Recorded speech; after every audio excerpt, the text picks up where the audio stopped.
Une fête chrétienne, souvent les gens pensent à Noël. Mais, à mon sens, il y a une fête plus importante que l'anniversaire de Jésus, entre guillemets.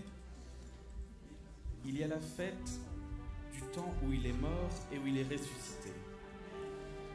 Parce que quelque part, on est tous nés, quelque part, on a tous un anniversaire. Mais celui qui est mort et ressuscité, il n'y en a qu'un, et c'est Jésus. Alors je pense que Pâques,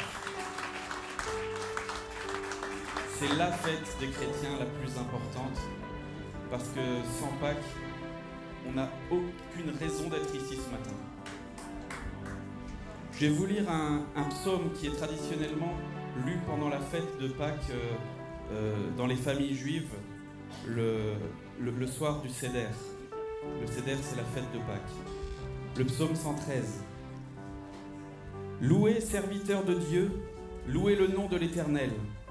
Que le nom de l'Éternel soit béni dès maintenant et à tout jamais, du lever du soleil jusqu'à son coucher, que le nom de l'Éternel soit loué. L'Éternel domine toutes les nations, sa gloire dépasse le ciel. Qui, comme l'Éternel notre Dieu, réside dans les hauteurs et abaisse ses regards sur le ciel et sur la terre? Il relève l'indigent de la poussière et le pauvre de l'abjection. Il le place à côté des grands de son peuple. Il fait siéger dans sa maison la femme stérile, devenue une mère heureuse et entourée d'enfants. Alléluia.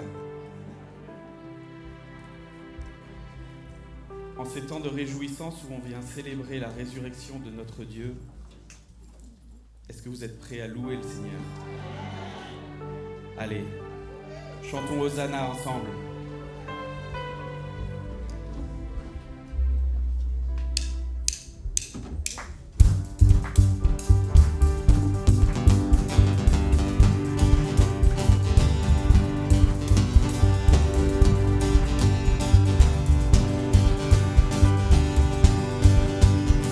Un chant s'élève.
bienvenue Jésus ce matin. Parce que tu es ressuscité, nous croyons que tu es parmi nous.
gloire, tu restes le même à jamais, couronné de splendeur, à toi soit tout l'honneur, de tous nos cœurs nous t'adorons.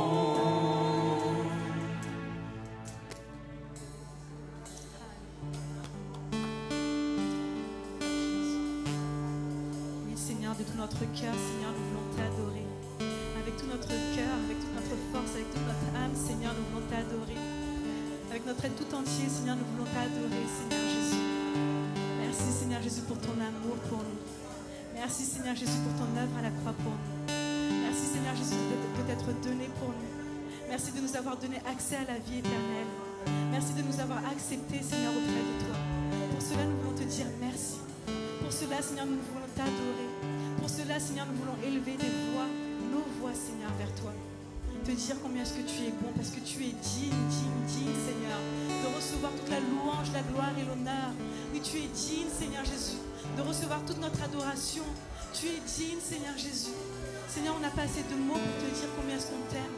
On n'a pas assez de mots pour te dire, Seigneur, combien est-ce que tu es merveilleux, Seigneur. Mais avec ce qu'on a, Seigneur, nous venons à toi, Seigneur Jésus. Tu vois nos cœurs, tu connais nos cœurs, Seigneur Jésus. Et nous voulons t'élever, Seigneur Jésus. Nous voulons rendre gloire à ton nom, Seigneur Jésus. Tu es fidèle, Seigneur Jésus. Tu restes le même, Seigneur Jésus. En tout temps et pour toujours, Seigneur. Merci pour tes fidélités, Seigneur, pour tous tes bienfaits. Merci pour ce que tu renouvelles à chaque jour, Seigneur Jésus. Merci pour ton alliance, Seigneur Jésus. Merci. Alléluia.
Je chanterai Dieu, mon essentiel.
Je vais vous demander de vous lever encore une fois. Nous allons reprendre ce refrain. Je chanterai gloire à l'Éternel. Est-ce que nous pouvons reprendre ce refrain? Chantons ensemble. Je chanterai gloire à l'Éternel. Je chanterai louange à son nom. Je chanterai Dieu, mon essentiel. Je chanterai en l'honneur de son nom. Encore.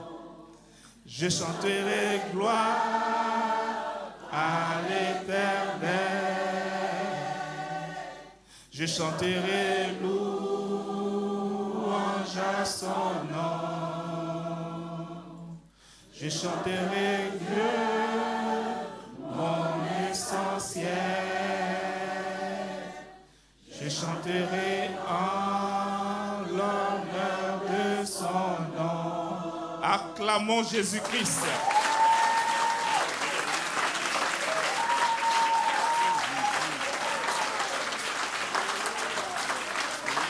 Dieu est notre essentiel.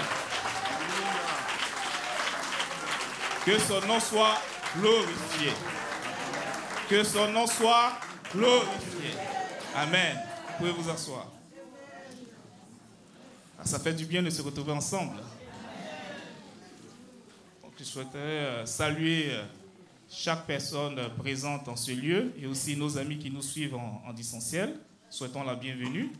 Et aussi prendre le temps de saluer les personnes qui nous visitent la première fois. Nous avons des personnes de passage, des personnes qui nous visitent la première fois. Ah, est-ce que vous pouvez vous lever, messieurs? Vous allez vous acclamer comme il se doit. Il y a aussi notre sœur derrière. Ah, 3 personnes. Vous venez d'où, monsieur, s'il vous plaît? Je suis Michael, le fils de Jean-Paul. Ah! Enchanté, Michael.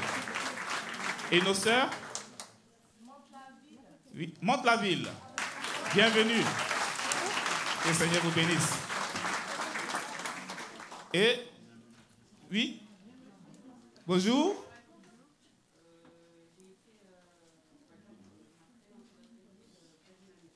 Une amie. Et vous venez de quelle ville? Freineuse. Bienvenue parmi nous. Merci Seigneur. Ah, ben voilà. Oui. Venez. Bienvenue. Applaudissements du Seigneur. Il y a d'autres personnes? Non, c'est bon? Ok. Merci Seigneur. Comme vous le savez, l'église EMI, c'est une église qui prie. Et nous avons nos rendez-vous de prière hebdomadaires, commençant par la réunion matinale de prière qui a lieu du lundi au vendredi, de 6h à 7h. Et le lien vous est envoyé dans la lettre de nouvelles. Et ça se fait sur Jitsi. Et depuis le 1er avril, les réunions MDP, Maison de prière, se font uniquement en présentiel. C'est beaucoup mieux, non?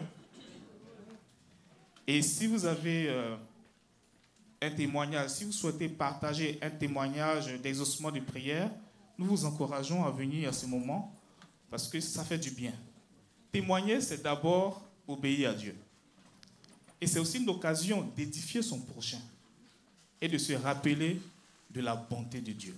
Donc n'hésitez pas à venir pour qu'on puisse passer un moment agréable dans la présence de Dieu. Il y a aussi l'intercession tous les vendredis à 19h à la salle Nouvel Espoir, aussi en présentiel. Et si vous avez des questions, n'hésitez pas à vous rapprocher de nos sœurs Yvette et Julienne, des femmes fidèles au Seigneur. Et toutes ces réunions, on prend le temps de nous enraciner dans la parole de Dieu. C'est vrai qu'on prie, mais prier sans connaître la parole, c'est comme allumer du feu sans avoir du bois. Et tout ce que nous voulons faire, nous voulons nous baser sur la parole de Dieu. Amen. Donc nous vous encourageons vraiment à venir participer à ces réunions de prière hebdomadaires. Autre activité émise, nous vous disons merci. Merci de la part de toutes les équipes de pré-ados, ados et jeunes par rapport au repas de la fraternité. La jeunesse émise a honoré nos aînés autour d'un repas. Est-ce que nous avons une petite vidéo?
Et cet événement a permis de combler les fonds pour l'événement Page Boost.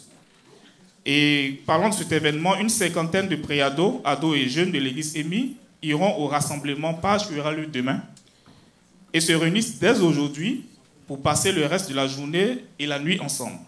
Voilà. Bon, ma fille en fait partie, elle va me manquer un peu, mais ça me fera aussi un peu de vacances. Et vraiment merci parce que ça a permis d'aider cette jeunesse d'EMI à participer à cet événement. Et merci pour votre participation. Aujourd'hui, le pasteur Laurent n'est pas avec nous car il prêche actuellement à l'église de Guéret. Et ensuite, il sera en vacances toute la semaine prochaine et nous allons prier pour lui pour que ce soit vraiment un temps de restauration parce qu'il en a besoin. Ce sont des vacances bien méritées. Qui aime courir?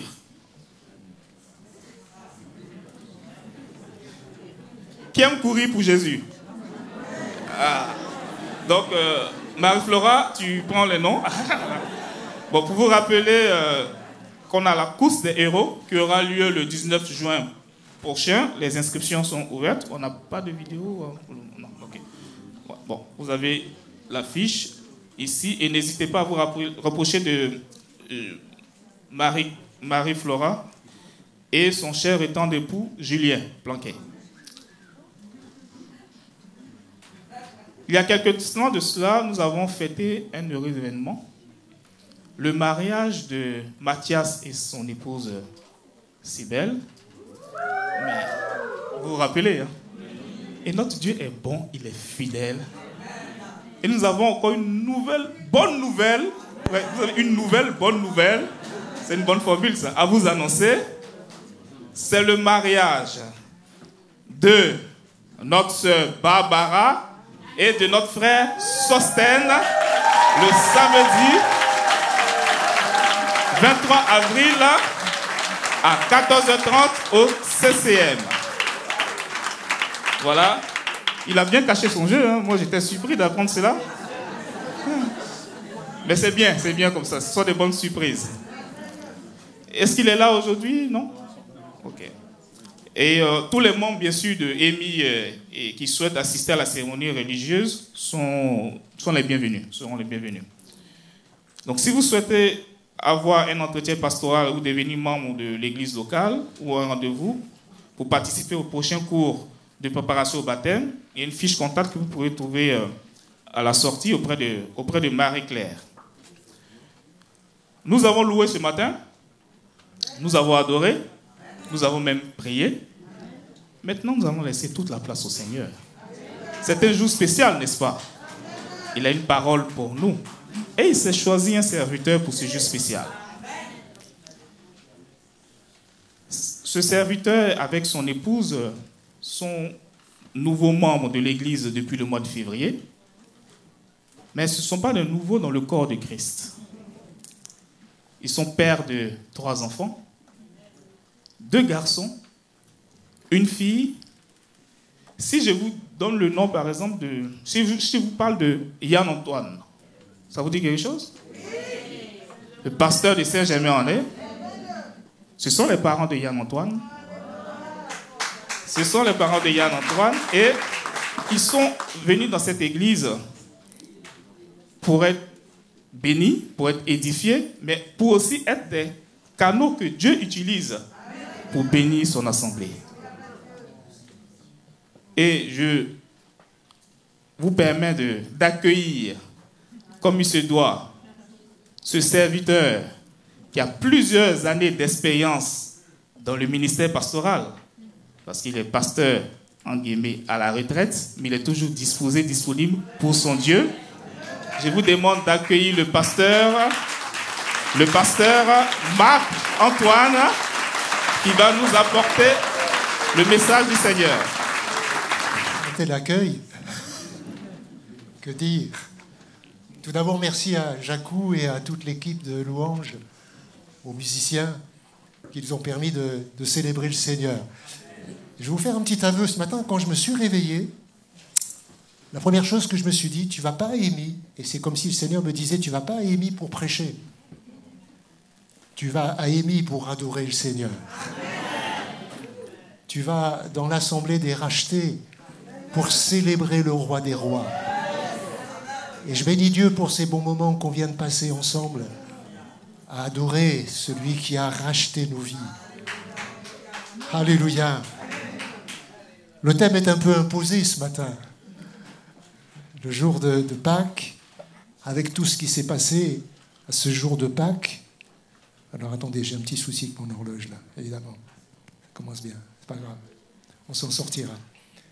Et je voudrais qu'on commence en lisant peut-être ces 2 textes qui vont s'afficher, Dieu voulant, si tout se passe bien, si la technique marche bien. C'est bon? Vous arrivez à lire? Sinon, vous écoutez.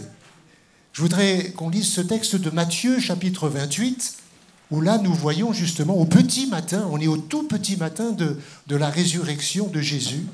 Et il est dit dans ces premiers versets du chapitre 28 de Matthieu, « Après le sabbat, à l'aube du premier jour de la semaine, Marie-Madeleine et l'autre Marie allèrent voir le sépulcre. Et voici qu'il y eut un grand tremblement de terre, car un ange du Seigneur descendit du ciel, vint rouler la pierre et s'assit dessus. Son aspect était comme l'éclair, et son vêtement blanc comme la neige.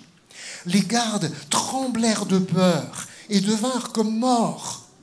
Mais l'ange prit la parole et dit aux femmes, « Pour vous, n'ayez pas peur, car je sais que vous cherchez Jésus, le crucifié. Il n'est pas ici. En effet, il est ressuscité, comme il l'avait dit. Venez, voyez l'endroit où il était couché, et allez promptement dire à ses disciples qu'il est ressuscité des morts. Il vous précède en Galilée. C'est là que vous le verrez. Voici, je vous l'ai dit. » Elles s'éloignèrent promptement du tombeau, avec crainte et avec une grande joie, et elles coururent porter la nouvelle aux disciples. Et voici que Jésus vint à leur rencontre et dit, « Je vous salue !» Elles s'approchèrent pour saisir ses pieds, elles l'adorèrent. Alors Jésus leur dit, « Soyez sans crainte, allez dire à mes frères de se rendre en Galilée, c'est là qu'ils me verront. » Je voudrais lire aussi ce passage de Luc, au chapitre 24, et ces versets 5 et 8, qui nous donnent un petit complément, où là il est dit que, saisies de frayeur, elles baissèrent le visage contre terre. Mais ils leur dirent, « Pourquoi cherchez-vous parmi les morts celui qui est... » Alléluia. Il n'est point ici, il est ressuscité. Souvenez-vous de quelle manière il vous a parlé lorsqu'il était encore en Galilée et qu'il disait, « Il faut que le Fils de l'homme soit livré entre les mains des pécheurs, qu'il soit crucifié et qu'il ressuscite le troisième jour. Et elle se souvint des paroles de Jésus. Ce grand sabbat avait marqué ses disciples d'une manière toute particulière. C'était un temps tragique. On entend actuellement, au travers des médias, des tragédies en Ukraine et des choses abominables. Mais le moment le plus tragique, certainement, de l'histoire des hommes, s'est joué quelques heures avant ce texte que nous venons de lire. Il s'est joué à la fin de ce sabbat, lorsque Jésus est crucifié entre deux brigands. Tous les disciples se sont enfuis. Pierre, qui se pensait plus fort que les autres, est le premier qui a renié Jésus. Quelques femmes, dont celle dont on vient de lire le témoignage dans ces passages, sont restées là, assistant à cette scène terrible de la crucifixion. Elles suivent Jésus également, qui sera pris par Joseph d'Arimathée et qui sera mis au tombeau. Et elles savent que maintenant Jésus est là. Tous espéraient autre chose. Pour certains, pour les disciples, pour la plupart d'entre eux, c'est incompréhensible. C'est comme la fin. Ils espéraient tellement d'autres choses. Chacun a besoin de vivre une forme de résurrection. Après le sabbat, donc, ces femmes se lèvent de bon matin et vont courir au sépulcre. Et elles vont être les premières à connaître Christ ressuscité des morts. Alléluia. À vivre une résurrection personnelle dans leur vie. Elles vont retrouver leur joie. Elles vont retrouver leur zèle, leur enthousiasme pour annoncer le message le plus important que les hommes doivent connaître. Jésus est ressuscité des morts. Il est vivant. Il est le même hier, aujourd'hui, éternellement à jamais. Il est venu s'incarner dans un corps semblable au nôtre. Il a livré sa vie. Et il dira dans Jean 10, « Personne ne m'ôte la vie, je la donne de moi-même. Et j'ai le pouvoir de la reprendre. » Alléluia. Et j'aimerais lire un autre verset qui sera un peu le thème de notre message de ce matin.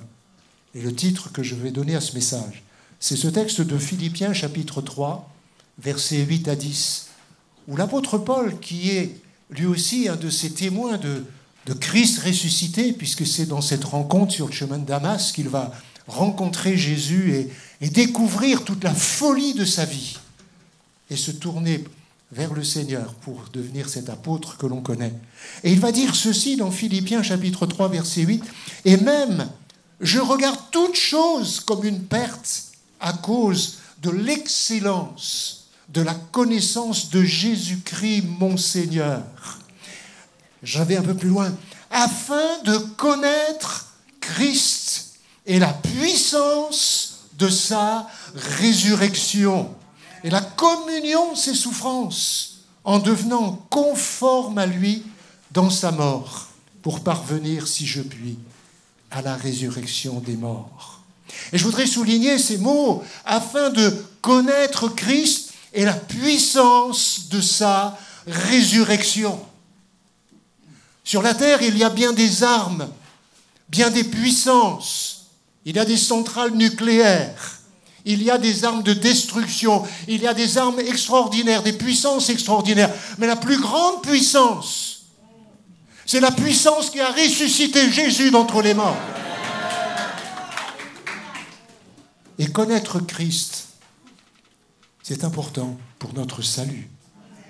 Mais connaître aussi la puissance de sa résurrection.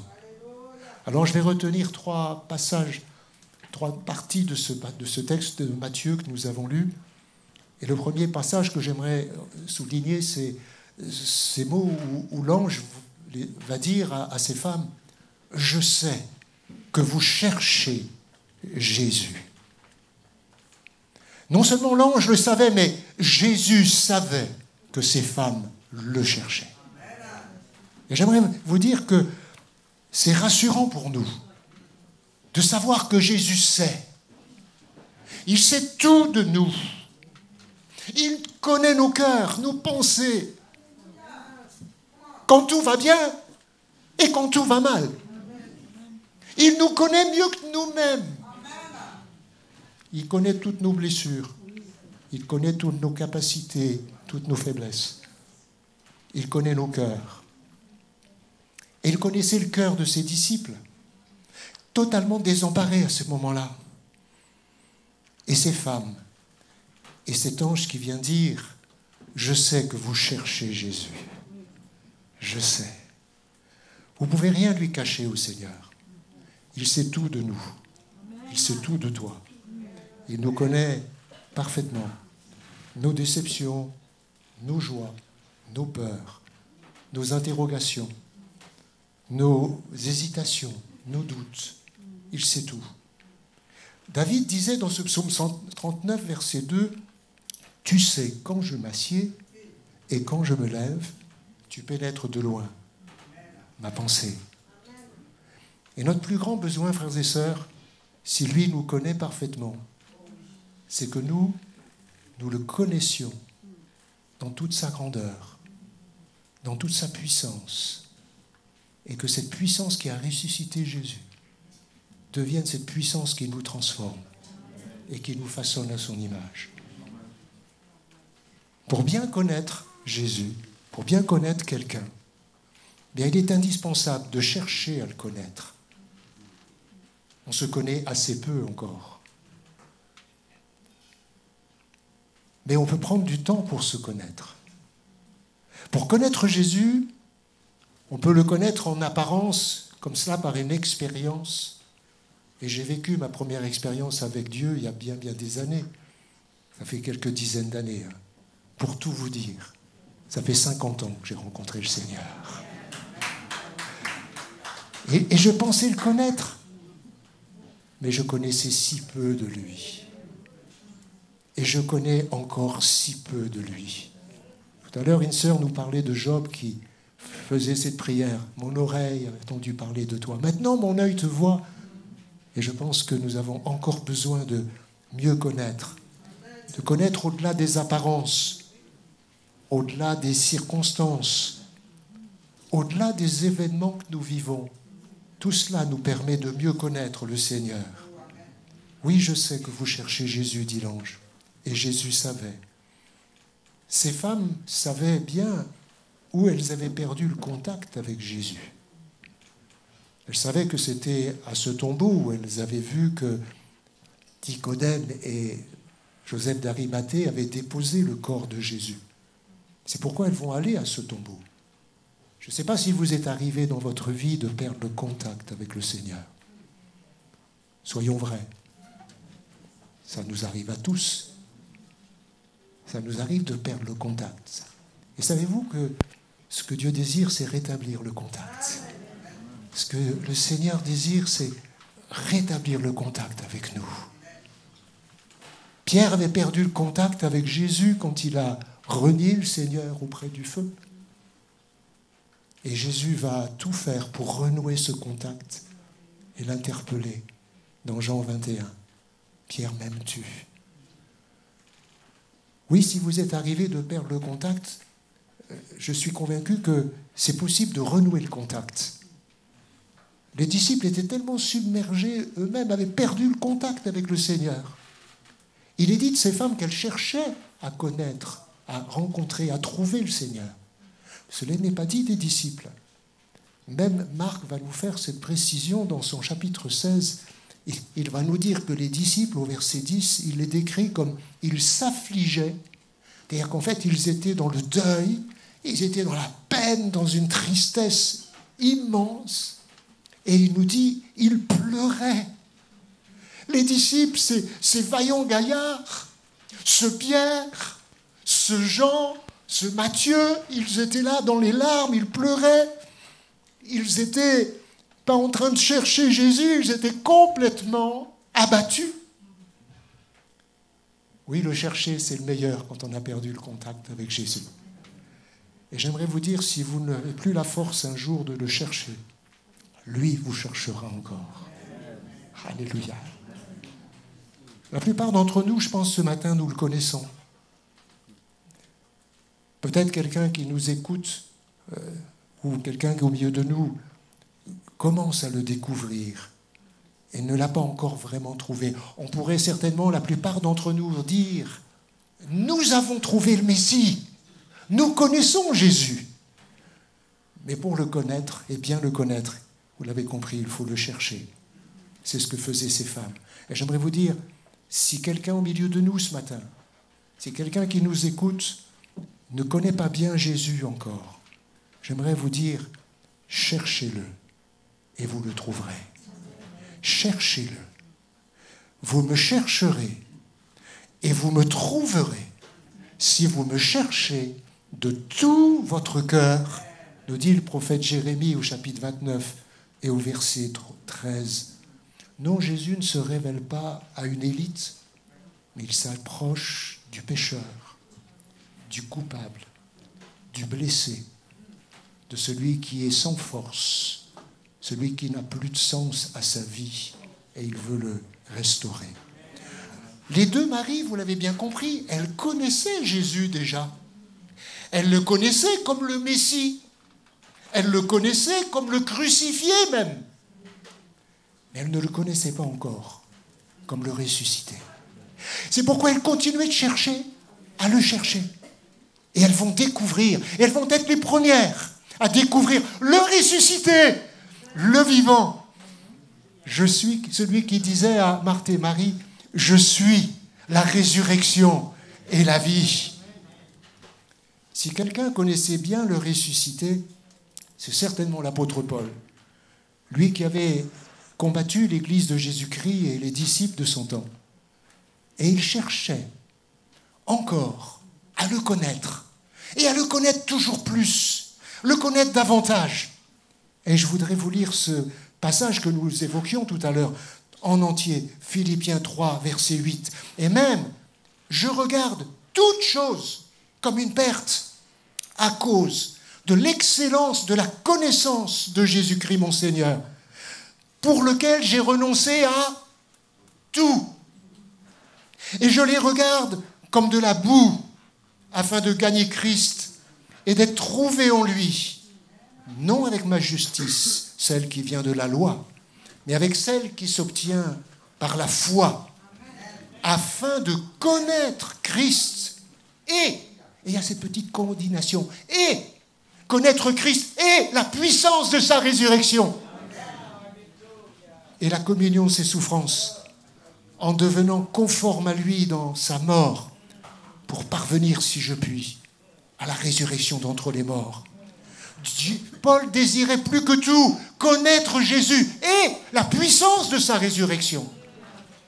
Il a vécu cette puissance de résurrection dans sa vie. Lui qui était un persécuteur, un blasphémateur, comme il dira, et qui a connu cette puissance qui est venue le transformer. Paul, notez-le, n'avait pas connu Jésus de son vivant terrestre, comme les autres disciples. Mais cette rencontre surnaturelle qu'il vit avec le ressuscité sur le chemin de Damas va métamorphoser complètement sa vie.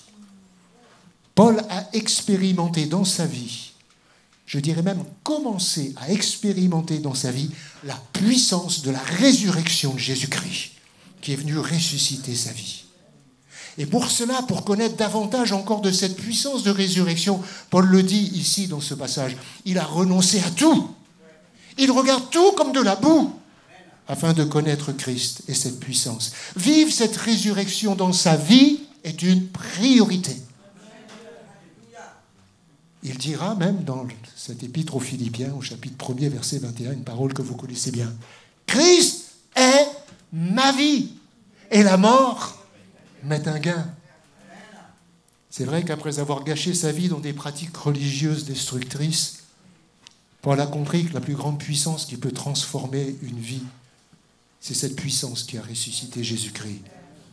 Et il va déployer toute son énergie pour proclamer la résurrection, dont il est l'un des témoins, Vous pourrez relire Romains chapitre 15, où là l'apôtre rappelle, Christ est mort, il a été enseveli, il est ressuscité le 3e jour, il a été vu par plus de 500 témoins, vu par les disciples, les apôtres, et il s'est révélé à moi, dira-t-il, comme un avorton.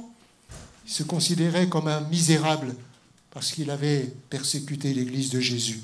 Et un peu plus loin dans ce chapitre, au verset 19, il dit « Si c'est dans cette vie seulement que nous espérons en Christ, nous sommes les plus malheureux des hommes. » Mais il ajoute aussitôt après au verset 20 « Mais maintenant, Christ est ressuscité des morts et il est les prémices de ceux qui sont morts. » Alléluia.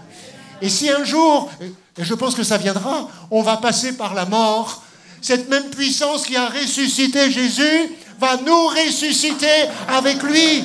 Alléluia. La résurrection de Jésus n'est pas un mythe. Elle a été confirmée par des preuves indiscutables.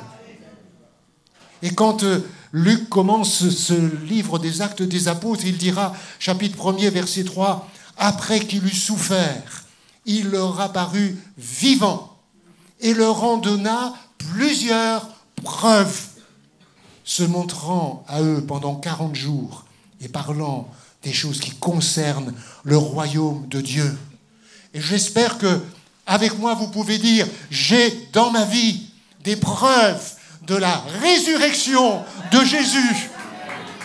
Et si quelqu'un a besoin de preuves, moi j'ai demandé des preuves. Pour me convertir, j'ai eu besoin de preuves. Pour croire à la résurrection de Jésus, nous avons besoin de preuves. Et Dieu nous donne dans sa parole des preuves. Et il veut donner dans nos vies des preuves de sa résurrection. Allez dire, essayez de dire à Paul, Christ n'est pas ressuscité. Il vous dira, je l'ai rencontré. Il est vivant. Je lui parle tous les jours et il me parle. Je le loue tous les jours. Je le sers tous les jours. Et lui me tient dans sa main. Alléluia. Regardez Paul en prison à Éphèse. Il écrit cette lettre aux Éphésiens. Paul avait regardé tout comme de la boue. Il avait renoncé à tout. Maintenant, il doit aussi renoncer à sa liberté. Il est en prison, mais il n'est pas séparé du Seigneur. Il est en communion avec lui, avec le ressuscité. Et quand on lit cette lettre, franchement, si Paul ne nous l'avait pas dit qu'il était en prison, on n'aurait jamais pu l'imaginer. Qu'est-ce que t'en penses ? On n'aurait jamais imaginé. Et il va prier pour les Éphésiens. Il va prier dans ce chapitre 1er. Et au verset 16, il va dire que le Seigneur nous donne un esprit de sagesse et de révélation dans sa connaissance. Vous connaissez déjà le Seigneur, mais on a besoin de la révélation du Seigneur pour mieux le connaître. Et il dira qu'il illumine les yeux de votre cœur. On a les yeux de notre tête, mais il y a aussi des yeux du cœur qui ont besoin d'être éclairés par le Seigneur, par le Saint-Esprit, par cet esprit de révélation. Et Paul va prier pour 3 choses. Il va prier pour qu'il illumine les yeux du cœur afin qu'il connaisse l'espérance qui s'attache à son appel. Première chose.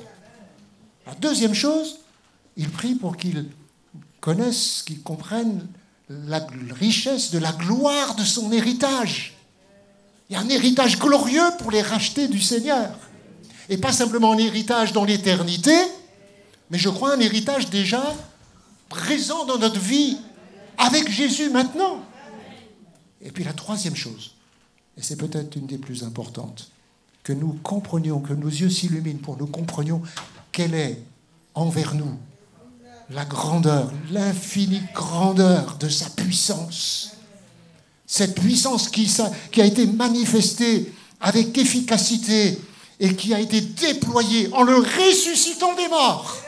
Cette puissance de résurrection qu'il a fait asseoir au-dessus de toute domination, de toute autorité, de tout nom, de sorte qu'aujourd'hui, Il a tout mis sous ses pieds. Il est le Seigneur des seigneurs, le prince de la vie, le roi des rois, celui qui a tout pouvoir dans le ciel et sur la terre, celui qui veut remplir tout en tous, qui veut remplir ma vie, qui veut remplir ta vie, ton cœur, de cette puissance de résurrection. La parole vivante a traduit ce verset ainsi: que vous preniez conscience de l'étendue incommensurable du pouvoir dont il dispose en faveur de nous qui plaçons notre confiance en lui. Alléluia. Que nous prenions conscience de l'étendue incommensurable du pouvoir dont il dispose en faveur de nous. Il peut faire des choses extraordinaires. Et quand il continue dans ce chapitre 3 de cette même épître, ce sont des versets extraordinaires que j'aime beaucoup et que vous avez certainement lus maintes fois.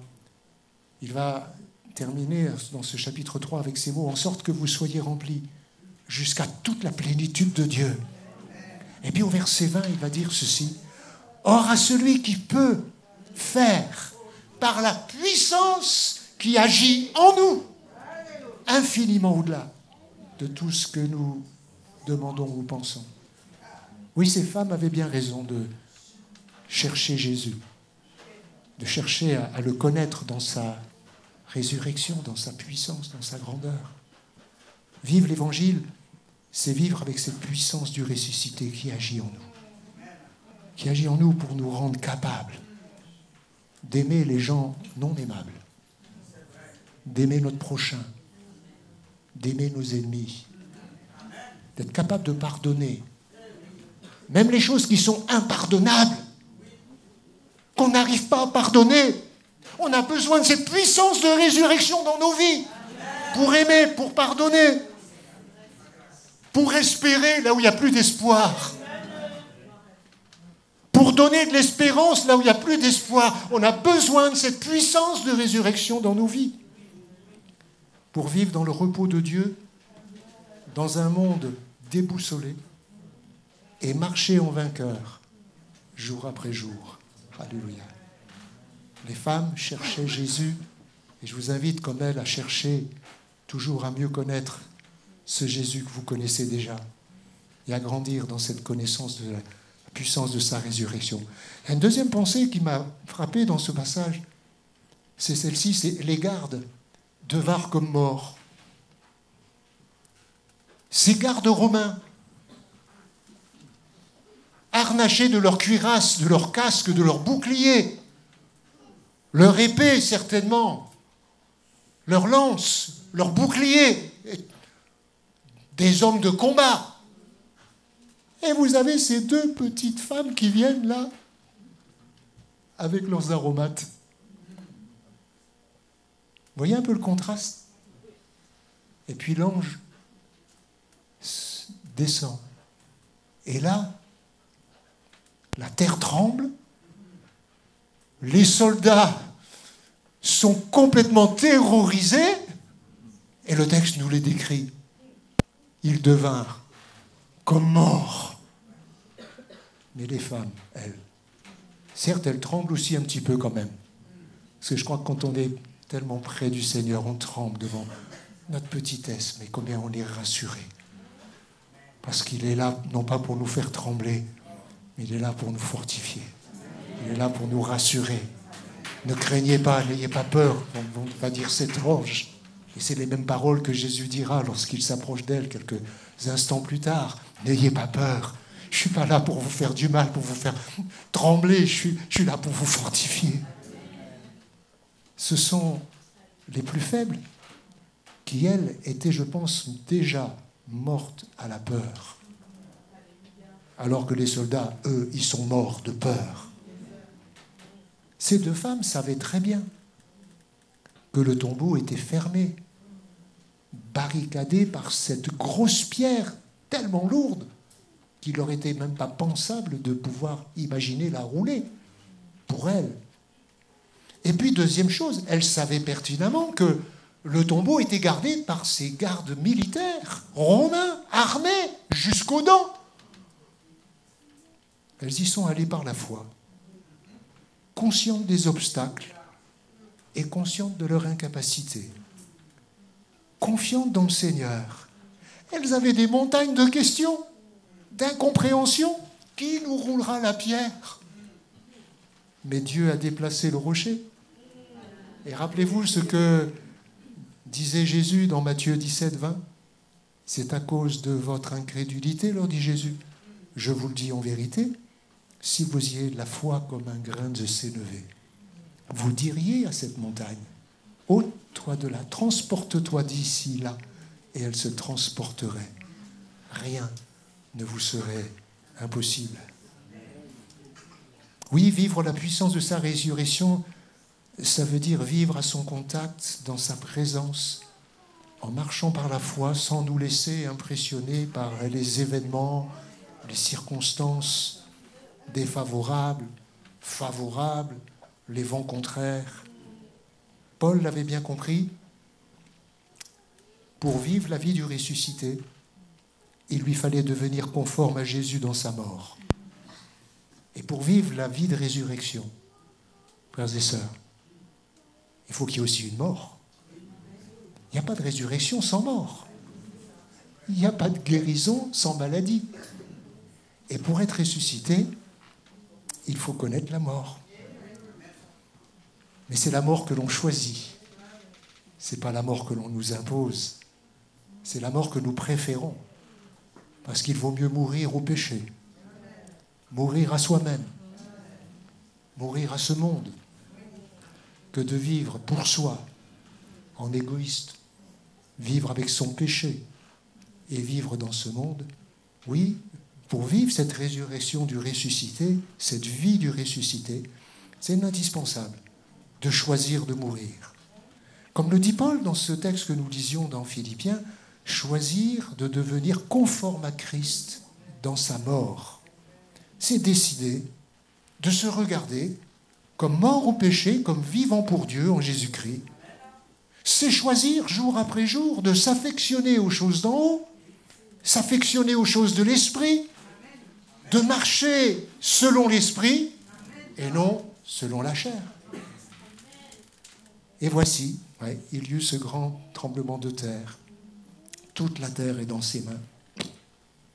Ces deux femmes s'étaient préparées pour ces moments. Elles avaient préparé leurs aromates.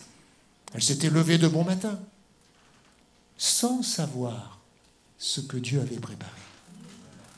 Sans savoir que Dieu avait préparé un tremblement de terre qui allait permettre à cette pierre d'être roulée, sans savoir que Dieu allait mettre à terre ses soldats en un instant, sans savoir. Et Jésus nous a enseigné, si tu crois, tu verras la gloire de Dieu. L'aveugle du réservoir de Siloé a dû marcher par la foi sans voir encore. Pierre ne savait pas du tout ce que Dieu avait préparé dans la maison de Corneille.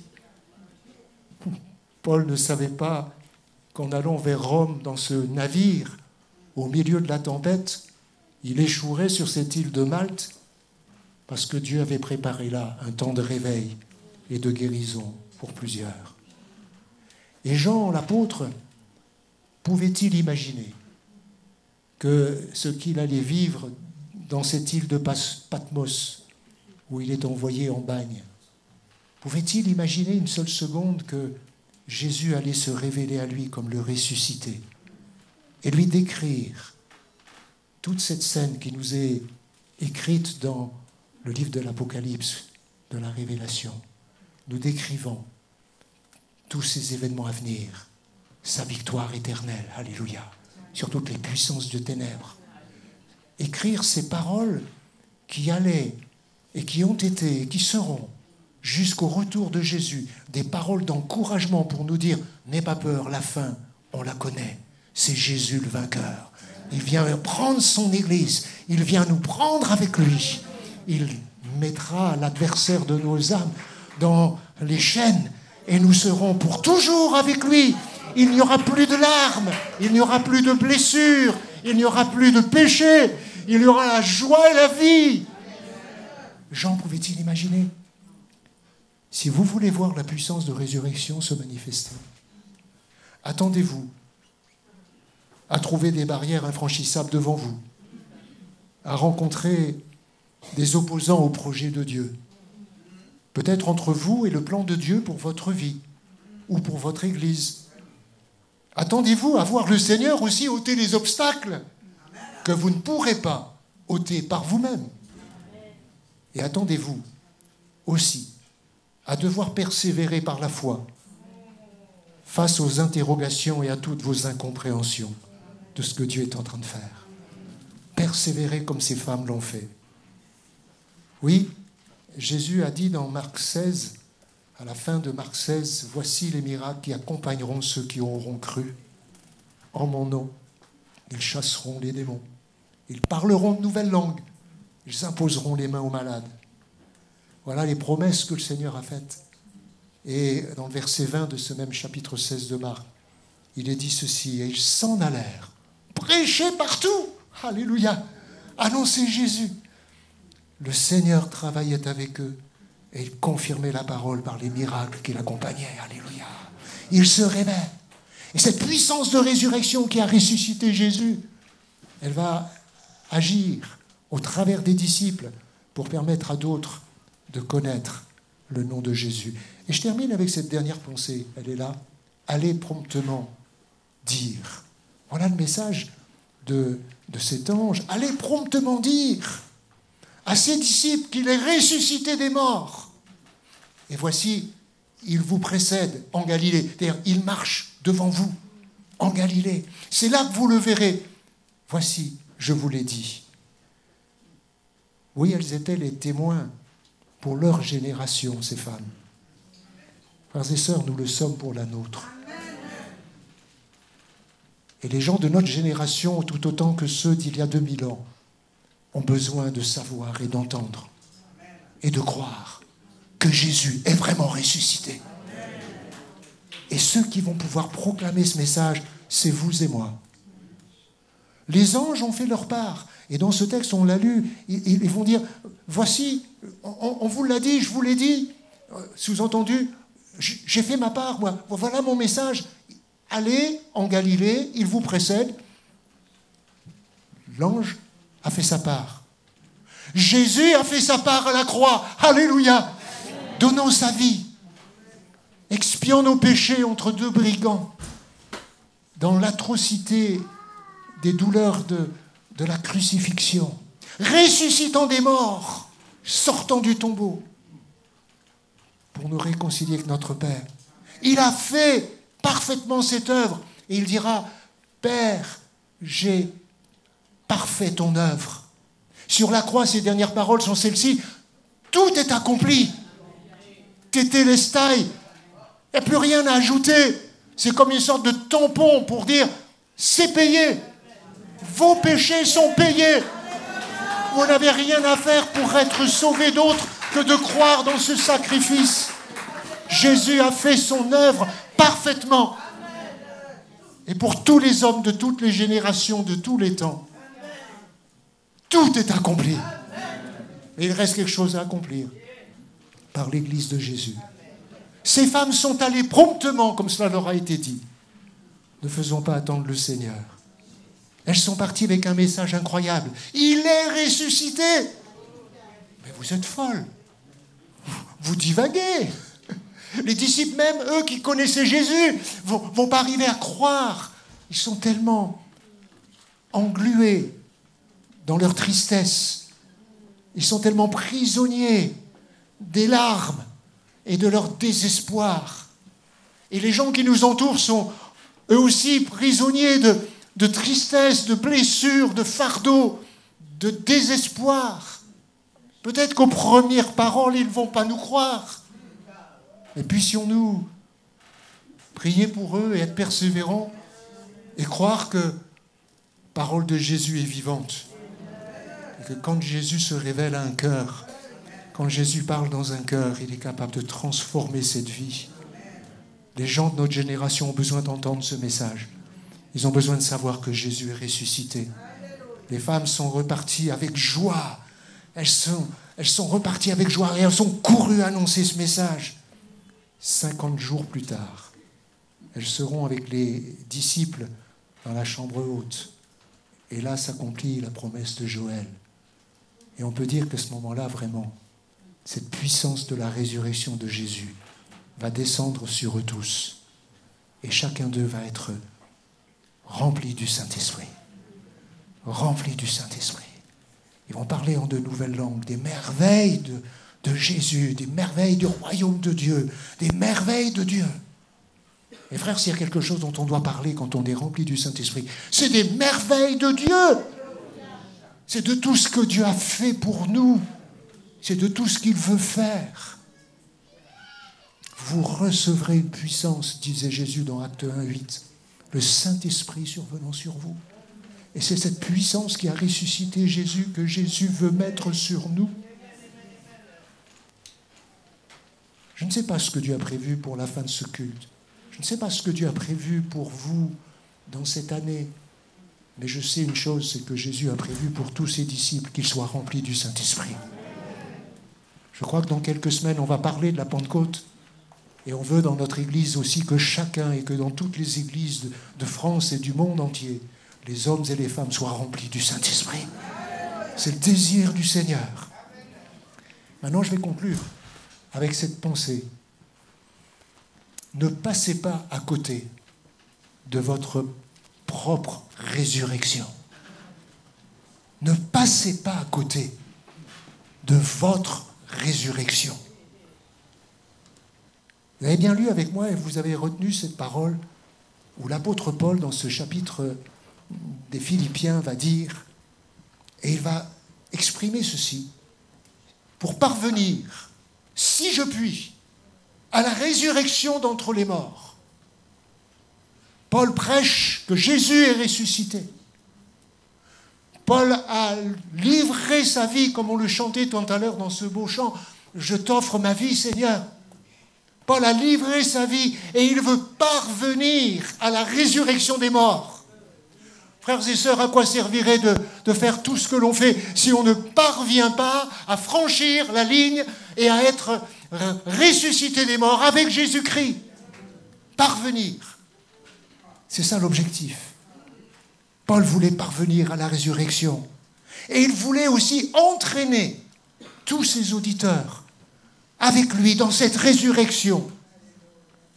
Je vous lis simplement ce verset de Colossiens 1:28.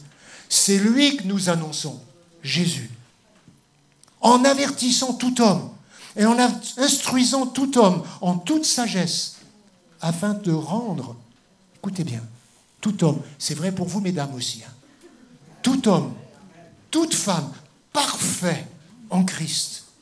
C'est à cela que je travaille, dit Paul, en combattant avec sa force qui agit puissamment en moi.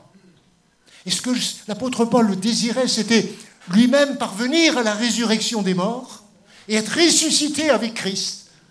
Mais il voulait aussi que tous ses auditeurs, il voulait que tous ceux qui avaient abandonné leur vie au Seigneur, livré leur vie au Seigneur, parviennent à la résurrection. Parce que ce n'est pas simplement quand on est passé dans l'eau du baptême qu'on est arrivé à la résurrection d'entre les morts. On a encore toute une vie à vivre, avec tout un tas d'écueils, peut-être de difficultés, d'obstacles qu'on n'imagine pas. Mais Jésus sera avec nous. Et ce qu'il désire, c'est nous faire franchir la ligne pour être ressuscités avec lui. Alors comment faisais-tu, Paul? Comment faisais-tu pour parvenir? Eh bien, il le dit juste après au verset 12. Et c'est ce verset qui est là. Ce n'est pas que j'ai déjà remporté le prix ou que j'ai déjà atteint la perfection. Mais je cours pour tâcher de le saisir, puisque moi aussi j'ai été saisi par Jésus-Christ. Frère, je ne pense pas l'avoir saisi, mais je fais une chose, oubliant ce qui est en arrière et me portant vers ce qui est en avant, je cours vers le but pour remporter le prix de la vocation céleste en Jésus-Christ. Les musiciens peuvent venir peut-être? Alléluia. Je cours en avant. Moi qui ai été saisi par Jésus-Christ. Je cours en avant, oubliant ce qui est en arrière. Peut-être ce matin, quelqu'un a besoin d'oublier quelque chose, de tourner la page sur un passé douloureux, une situation difficile. La vie de victoire, cette victoire de la résurrection de Jésus-Christ en nous, suppose que jour après jour, nous laissons les choses d'hier derrière nous. Je me tourne vers aujourd'hui et vers demain. Je laisse les choses passer. Je laisse mes échecs. J'abandonne mes peurs. Je ne ressasse pas mes erreurs. Si j'ai péché, je confesse mes erreurs, mes péchés, et je suis pardonné. Et je me pardonne. Il y a des personnes parfois qui s'éloignent du Seigneur, comme Pierre, qui vont renier Jésus, qui vont faire des choses qu'ils n'imaginaient pas faire. Jésus les pardonne. Puis j'ai remarqué que parfois, nous-mêmes, on n'arrive pas à se pardonner. Combien c'est important, frères et sœurs, que Jésus nous pardonne, de se pardonner et de dire: j'oublie les choses d'hier, je les dépose devant toi, Seigneur, et je veux courir dans la carrière qui est ouverte devant moi. Seigneur, merci. Merci d'être venu nous chercher dans notre péché, dans notre mort spirituelle. Merci de nous avoir ressuscités avec toi, de nous avoir rendus à la vie. Merci d'avoir payé le prix. Merci d'avoir livré ta vie. Merci d'être entré dans le tombeau pour nous sortir de nos tombeaux de désespoir, de découragement, de fragilité. Seigneur, merci parce que tu es le ressuscité. Et tu nous fais marcher. Et tu veux jour après jour faire marcher chacun de tes enfants dans cette vie de résurrection et parvenir à la résurrection. On te loue, on t'adore.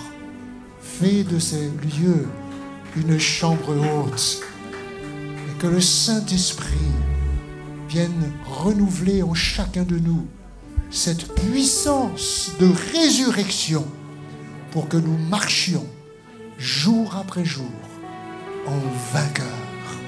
Au nom de Jésus. Alléluia.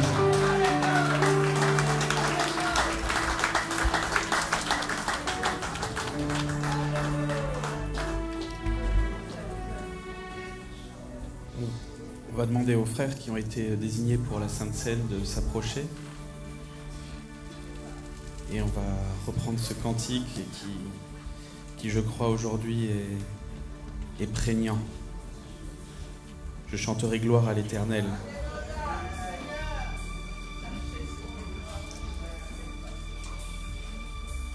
C'est pendant le repas de cette Sainte Seine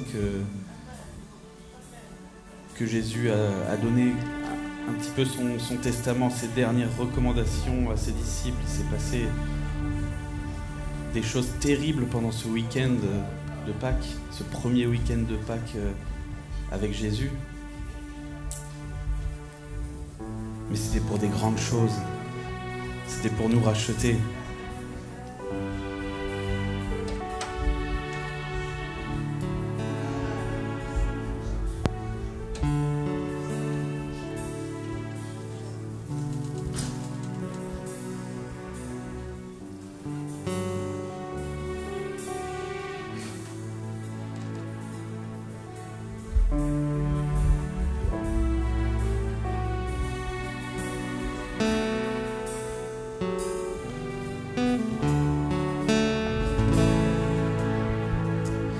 chanterai gloire.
dans son message tout à l'heure qu'il ne savait pas ce qui allait se passer, même à la fin du culte.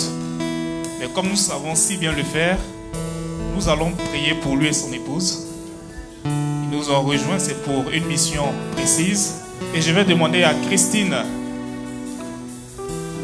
une femme qui baigne dans l'humilité, qui est assise juste derrière, si tu peux nous rejoindre, Christine.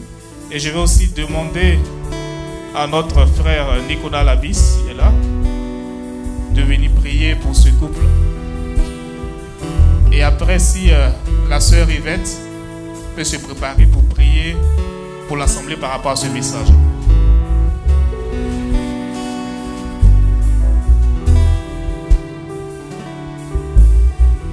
Seigneur, nous te disons merci pour ta grandeur, pour ta fidélité et ta compassion. Tu as choisi tes enfants et pour toi, Seigneur, il n'y a pas de retraite. Tant que nous sommes tes enfants, nous pouvons te servir jusqu'au bout. C'est pour cela que nous prions ce matin pour nos bien-aimés, en te demandant, Seigneur, de renouveler leur force pendant la marche. Tu les rajeunis comme l'aigle, qu'ils puissent prendre leur envol, qu'ils soient toujours des instruments puissants entre tes mains. Seigneur, que ta bénédiction soit sur eux, et tes compassions, et ta miséricorde, et que ta bénédiction ne soit suivie d'aucun chagrin. Manifeste ta puissance dans leur vie, dans la vie de leur famille, et que jusqu'au bout, Seigneur, qu'ils soient des serviteurs fidèles, comme toi tu as été fidèle dans le service. Que ton nom soit béni, au nom de Jésus, Père. Amen. Amen.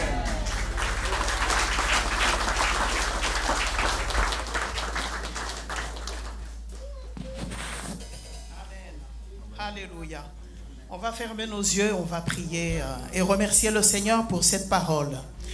Seigneur, nous voulons te dire encore merci ce matin parce que tu nous dis dans ta parole, Seigneur, que la foi vient de ce qu'on entend et ce qu'on entend vient de la parole de Dieu. Nous voulons te dire merci pour ce que tu as semé dans nos cœurs. Comme le disait ton serviteur David, nous voulons serrer cette parole dans nos cœurs afin de ne pas pécher contre toi.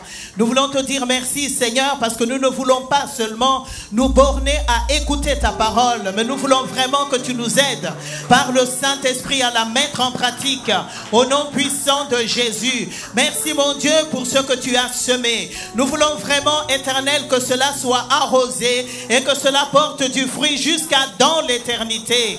Nous voulons vraiment te dire merci pour ton peuple ici présent. Éternel, tu as donné à chacun le pain dont il avait besoin. Et nous voulons vraiment te glorifier, Seigneur, et te dire, notre Dieu, notre Père, tu ne nous as pas laissés orphelins. Et nous voulons te dire merci pour le Saint-Esprit que tu as envoyé pour ton Église, que tu as envoyé pour nos vies, que tu as envoyé pour nos familles, que tu as envoyé pour nos collègues de travail, que tu as envoyé pour nos voisins, que tu as envoyé pour ce pays. Oui, le Saint-Esprit qui nous conduit dans la vérité. Alléluia. Nous voulons te dire un grand merci ce matin, notre Dieu, notre Père. Nous croyons que ce culte ne s'arrête pas là, mais que vraiment toute cette journée, tu vas conduire chacun de tes enfants, tu vas garder chacun de tes enfants, tu vas, Éternel Dieu des armées, mais vraiment nous entourer de tes bras d'amour. Que ta bénédiction nous accompagne pour la gloire de ton nom, au nom puissant de Jésus. Amen. Amen.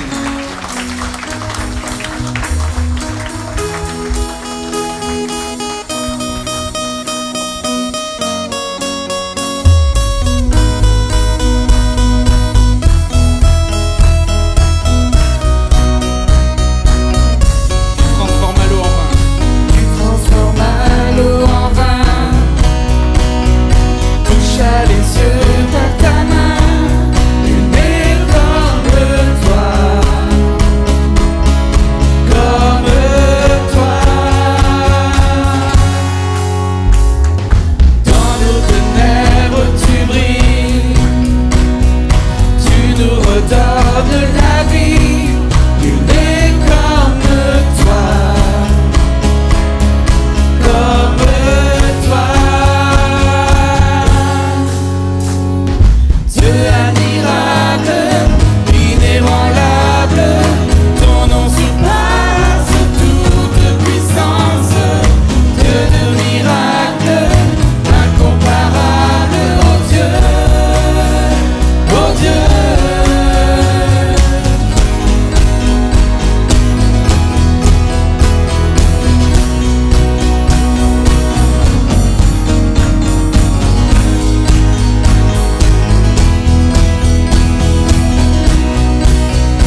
dernière fois. Dieu admirable, inébranlable, ton nom surpasse toute puissance. Dieu de miracles, incomparable, oh Dieu, oh Dieu.